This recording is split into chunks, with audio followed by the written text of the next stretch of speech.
Welcome back, everyone, to the deep dive. Great to be here. Today, we're really focusing in doing a deep dive into session 75 of the Law of One. Yes, a very rich session. We've got the text right here, and our goal is to, well, really unpack it question by question, get into the details, the nuances, and hopefully find some positive, insightful takeaways. Absolutely.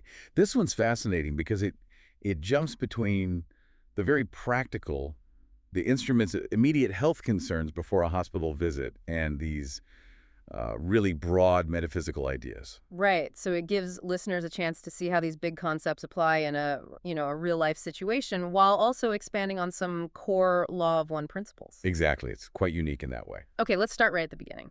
Question 75.1. Don asks, could you first please give the condition of the instrument? And Ra replies, let me find the exact wording here. It is as previously stated with some slight lessening of the reserve of vital energy due to mental emotional distortions regarding what you call the future. Okay, as previously stated. That sounds sort of stable, right? Like no major changes from before. Pretty much. It suggests a baseline, which is somewhat reassuring, Mm-hmm. but then there's that key part. The lessening of the reserve of vital energy. Yes, and specifically linked to mental emotional distortions about the future. Anxiety, worry. That really hits home, doesn't it? How worrying about what might happen can actually, well, drain you right now. Precisely. Ra's making a direct link. Our thoughts, our emotions, they aren't just floating around. They impact our vital energy, our life force. So it's a call to be present, really. Watch where your thoughts are going. It really is. It underlines how important managing our inner state is for, just our overall energy levels and well-being. Okay, so moving on to 75.2. Don asks if there's anything they or the instrument can do to improve the hospital experience or help her. And Roz gives two main suggestions here. The first one is very specific to Carla, the instrument. Right. They mention the vibration of the ritual with which this entity is most familiar, and that it's especially helpful when the sun body removes itself from your local site, meaning like at night or indoors. That's interesting. So even if her understanding of the ritual might have been, as Rob puts it, distorted in the past, the familiarity itself is comforting. It seems so. The repeated practice has built up a kind of energetic pattern, a resonance within her that she can tap into for stability, especially when external cues like sunlight aren't there. The power of habit almost, providing an anchor. Yeah, an internal anchor during a potentially disruptive time. And the second suggestion. That's broader. The purification of the place, meaning the hospital room, presumably. Okay. And then Rai adds something really powerful about love. The distortion towards love, Yeah. felt by each for this entity, will be of aid whether this is expressed or unmanifest, as there is no protection greater than love. Wow. That's a core law of one teaching right there. Love isn't just a feeling, it's an actual force. A protective force. And Ra emphasizes that the intention, the feeling itself, works, whether you say it out loud or just hold it in your heart. That's huge. It means just sending loving thoughts has real power. For protection, for support. Absolutely. It applies to everyone, in Yep. any situation. Cultivating that feeling of love is, well, fundamentally protective. Which flows nicely into 75.3. Don asks specifically, do you mean that it would be valuable to perform the banishing ritual of the lesser pentagram in the room? And Ra's answer is just a straight, this is correct. So confirming the value of that specific ritual for clearing the space. Yes. For listeners familiar with those practices, it's a concrete action. Hospitals can have, a lot of mixed or heavy energies, so clearing the room makes sense from that perspective. Makes sense. Then 75.4 pushes it further. I was wondering about the operating room. That might be very difficult. Would it be helpful there? Ra again says, this is correct. We may note that it is always helpful, but then they immediately offer an alternative. Ah, right. What was that? They say, this does not indicate that it is essential to purify a place. The power of visualization may aid in your support where you cannot intrude in your physical form. Okay, so physical ritual is good, but not always essential or possible. And visualization can step in. Exactly. That's incredibly empowering, isn't it? Our focused intention, our mental picture, can actually affect the energy of a place, even remotely. It really speaks to the mind's power to influence things on a subtle level.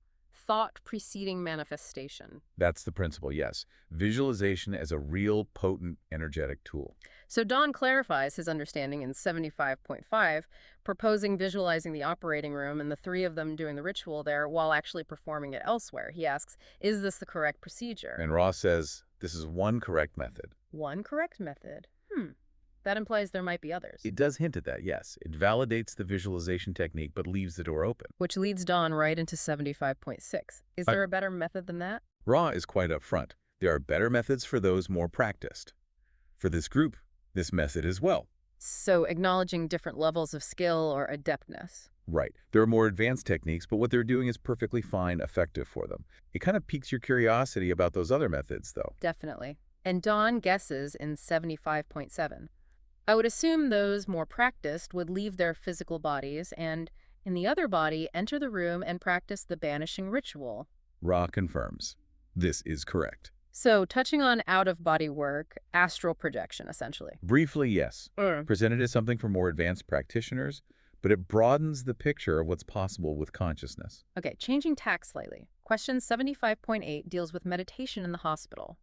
Carla wants to know if she can meditate alone safely. Ra's answer here is quite specific. They suggest she can pray with safety, but only meditate with another entity's tactile protection, like someone holding her hand. Interesting distinction between prayer and meditation in this context. Why the need for touch during meditation? Well, Ra doesn't explicitly state why, but we can infer. Maybe the hospital environment's energies are disruptive, or her condition makes her more vulnerable during the deeper state of meditation compared to prayer. So the physical touch acts as a ground, perhaps? That seems likely. A grounding, protective anchor in an unfamiliar energetic space. Something for listeners to consider, maybe, about grounding during their own practices. Good point. Now, 75.9 is about a physical issue, Carla's back pain and concern about the operation. Right, and Ra gives a fascinating multi-layered answer.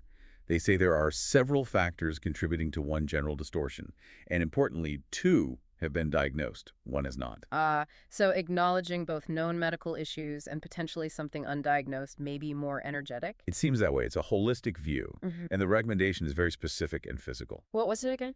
Using warmed water, which is moved with gentle force repeatedly against the entire physical complex while seated, ideally daily after exercise. Wow, a practical, almost hydrotherapy-like suggestion. Yes. It shows that even from Ra's perspective, sometimes a simple physical approach is recommended for a physical issue. Fascinating. Okay. 75.10. This asks about an exercise of the fire done just before the session. Did it help? Ra says there was some slight physical aid, and that this effect will enlarge itself as the practitioner learns teaches its healing art. So it helps a bit and will help more with practice. The potential grows. Exactly. And they add that the instrument's mental emotional distortion feeds vital energy towards the comfort due to support. Feeling supported emotionally actually boosts vital energy for comfort. Another link between the mind emotions and energy. Feeling cared for helps physically. It's a beautiful feedback loop. Then 75.11 asks if that fire exercise was done properly. Ra uses this wonderful metaphor. Yeah. The baton is well visualized. The conductor will learn to hear the entire score of the great music of its art. That's poetic. So basically, yes, the intention was good, the focus was there, but there's still more depth and more skill to develop over time. Precisely. Like a conductor learning to hear every nuance of the orchestra. It acknowledges progress while pointing towards mastery. Right. Now, a big question in 75.10. Don assumes that if this fire exercise could be perfected today, it would heal Carla completely, making the operation unnecessary. And Ra's answer is a very blunt no. Okay, so managing expectations there.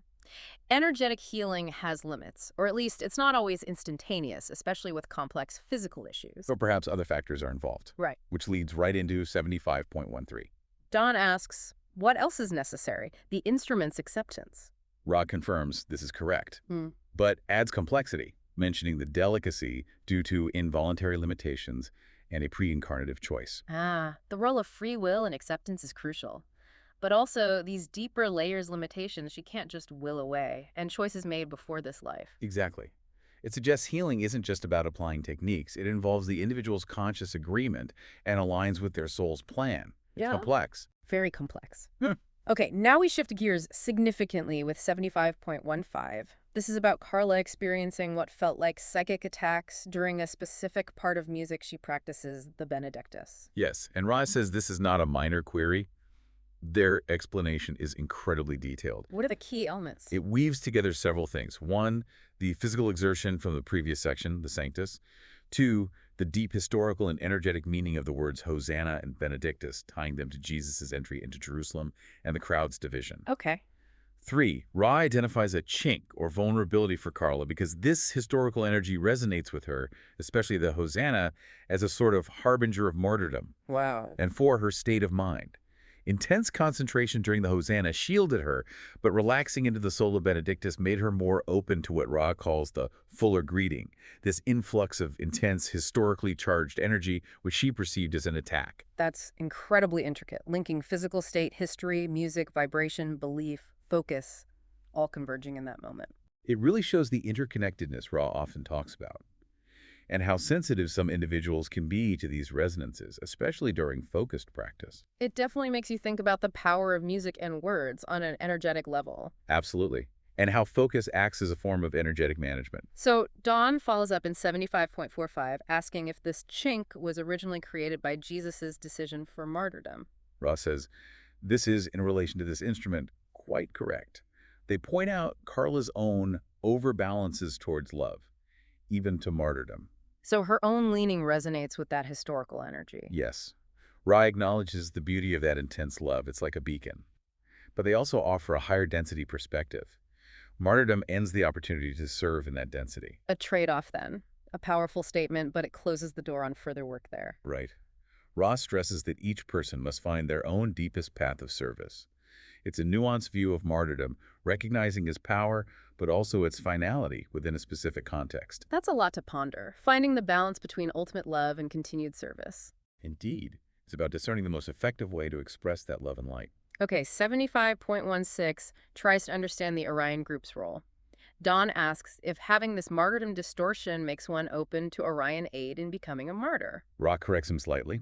They say he's correct only in the very specific situation Carla is in doing highly polarized magical work, even if, as Ray notes, the group entered it with some innocence about its magical nature. So it's not a general rule. It applies specifically because of the high-stakes energetic work they were engaged in. Exactly. It emphasizes the need for awareness and, well, wisdom when dealing with polarized energies or advanced spiritual practices. Good intentions aren't always enough protection in those contexts. You need knowledge, too. Got it. So 75.16 asks how the Orion entity could use the Hosanna link. Was it just Carla's mindset, the music's suggestion, or a direct link back to Christ's time? Ray shoots down the direct link to Jesus' idea. They call it a most unique circumstance. Okay, what made it unique? Several things came together. An Orion entity was specifically drawn to Carla because of her intense devotion to Jesus. She was singing a very demanding piece, Bach's Mass in B minor, and consciously identifying with it. Right? Plus, she was exhausted, had existing biases or beliefs that resonated, the Orion entity was paying attention, and the words themselves carried metaphysical weight. It was a perfect storm, really. Wow. So not something likely to happen commonly. It required this specific convergence of factors. Precisely. So It underscores how complex these interactions can be, and thankfully, how rare such direct negative contact might be under normal circumstances. that's somewhat reassuring. Okay, questions 75.8 through 75.22 are basically clarifications. Don gets a bit confused about who Ra is talking about regarding the singing. Yes, and Rack confirms they were consistently talking about Carla, the instrument, all along. It just highlights how easily miscommunication can happen, even in these sessions, and the need for clarity. Good point. Okay, let's shift to 75.23, a more philosophical point. Don asks about a previous statement. The true adept lives more and more as it is. What does that mean? Rog is a beautiful explanation here. Starts with the fundamental. Each entity is the creator. The core truth. Then they trace the path. Growing self-awareness leads to the choice, service to others or service to self.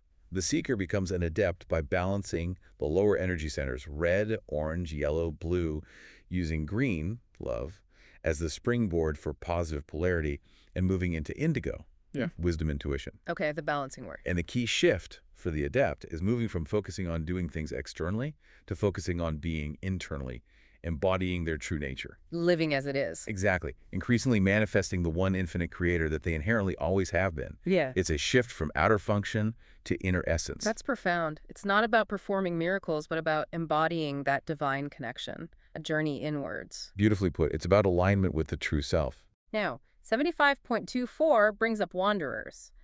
Dawn notes they come from higher densities, so shouldn't they already be adepts? Raw says the question isn't quite focused.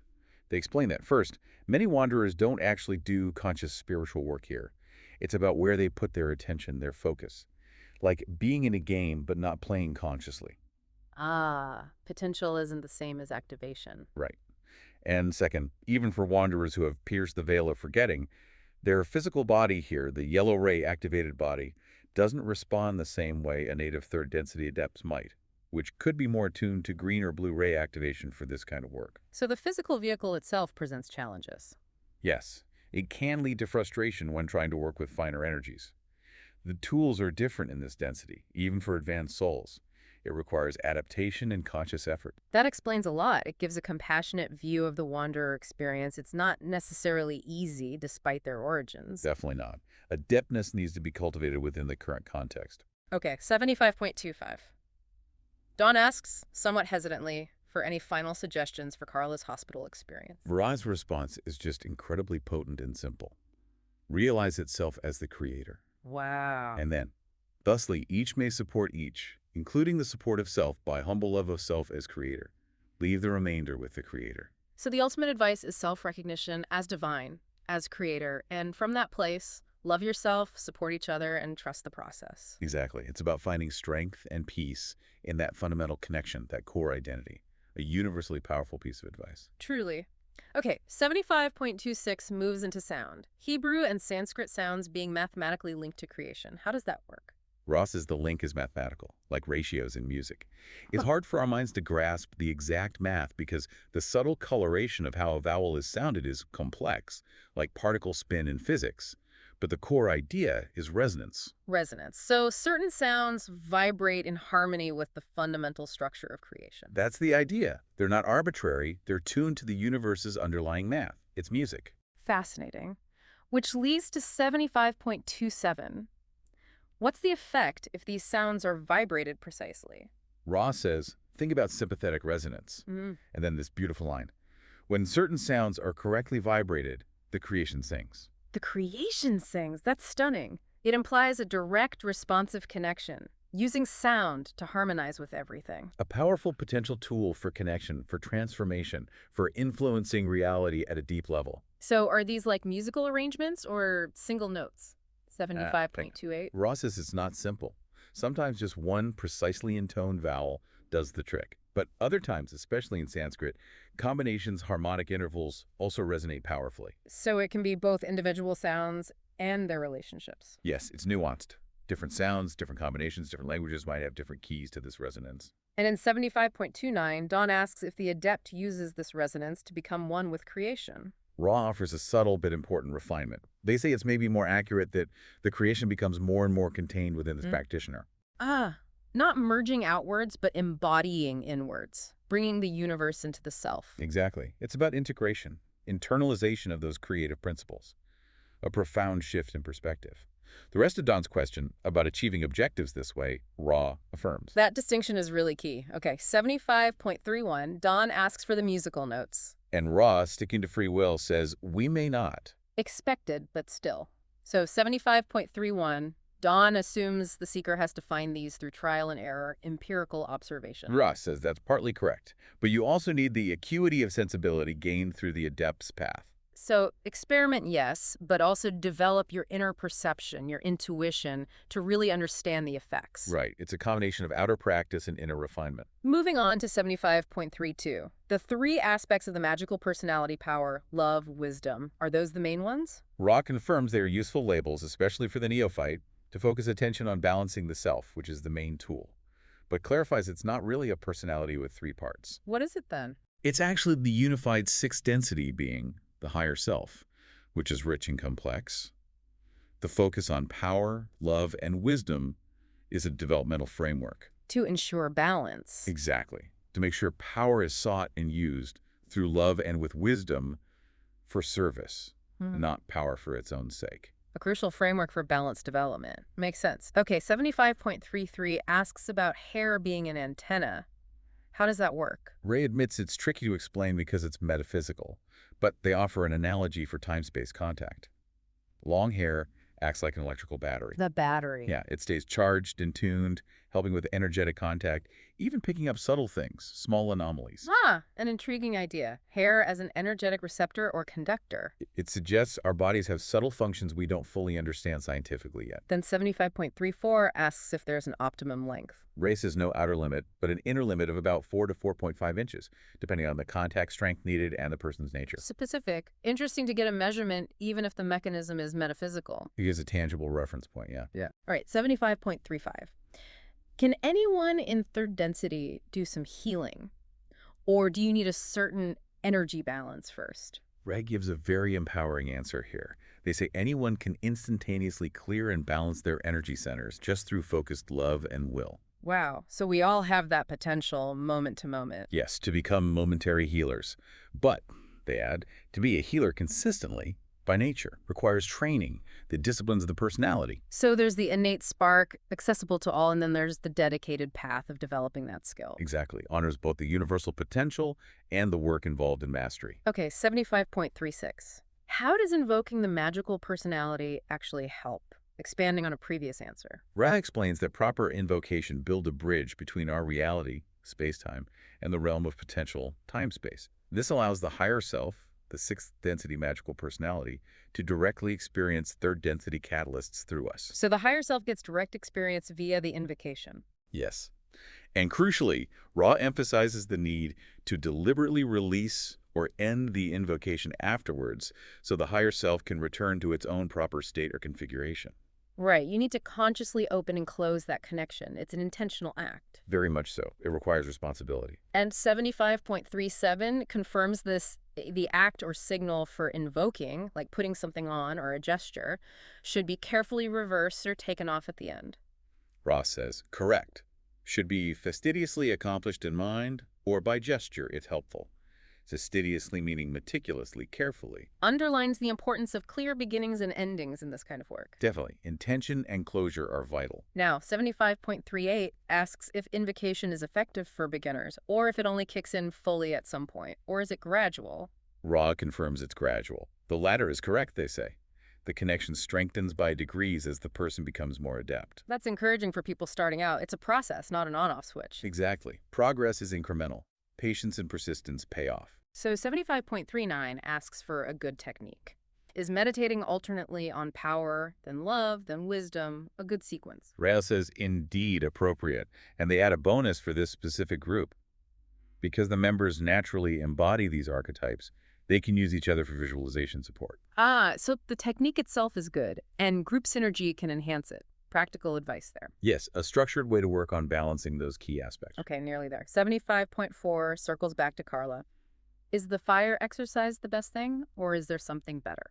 Ray advises them to continue as you are. They can't speak about the future, but say there's a great possibility of better methods developing if they stay on the current path. Trust the process, basically. Keep doing the work and understanding will grow. Pretty much.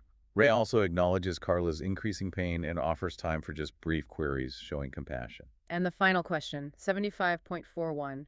Anything else they can do for her comfort or the contact? Ray simply reassures them, you are conscientious, the alignments are well. A validation of their efforts. A comforting note to end the questioning on. Yes, acknowledging their care and confirming things are okay energetically. And then Ra gives the closing.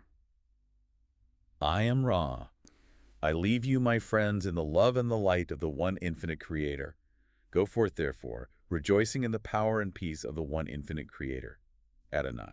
Beautiful ending. Wow, what a session. 75 is just packed, isn't it? It really is. From very practical hospital advice rituals, visualization, even hydrotherapy, to these incredibly deep dives into martyrdom, sound, adeptness, the higher self. That whole section on the Benedictus experience was mind-blowing, the layers involved. Absolutely. It really illustrates that interconnectedness. Ra speaks of history, energy, belief, physical state, all playing a role. What stands out for me is how Ra constantly connects the practical with the profound. They give real-world guidance, but always ground it in these larger cosmic principles. Yes, it's never just one or the other. It's truly holistic.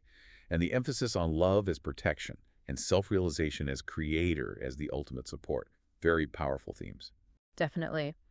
For our listeners, there's so much to chew on here. Maybe the ideas about managing anxiety or using visualization or the power of sound, maybe something specific resonated. Or perhaps that core idea Rat keeps returning to, realizing the self as the creator. Right. How does that understanding, really taking it in, change how we see ourselves, our challenges, our potential?